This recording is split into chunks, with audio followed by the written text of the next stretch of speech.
Immediate. Okay sir. Mission complete sir. ওর গায়ে জানি কেউ একটা ফুলের টুকরা না দিতে পারে। আরে বাঁচানোই আমাদের মিশন। স্যার কাম তো সারছে, এই হাওয়ায় বাবা টার্গেট পেয়ে মারছে। ও সত্যি তুই কারে মারছিস জানোস? ও হলো সেনাপ্রধানের ছেলে। এতক্ষণে হয়তো পুরো দেশের সেনাবাহিনী তোর পিছে লেগে গেছে। বাঁচতে চাইলে তাড়াতাড়ি ওই জায়গা থেকে পলা। Okay sir. এতক্ষণে পুরো বিল্ডিং মনে হয় মিলিটারিরা ঘেরাও করে লাইছে, গেট দিয়ে আনা সম্ভব না। বাচ্চা চাইলে ছাদ থেকে লাফ দিয়ে পলাইতে হইব। প্যারাশুটটা কই?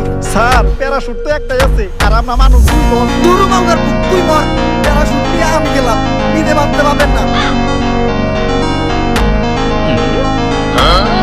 স্যার, ও স্যার, তুই কোনো কথাই কইস না মাউগার বুক। কতই রিকোয়েস্ট করো, তোর এই প্যারাশুটের ব্যাগ আমি দিব না। তুই নেই মর। আরে স্যার, আমি তো কইতাছিলাম প্যারাশুট তো ইনেই হয়ে গেছে, আর আপনি আমার পোলারি ব্যাগ হয়ে গেছে। স্যার, ও স্যার,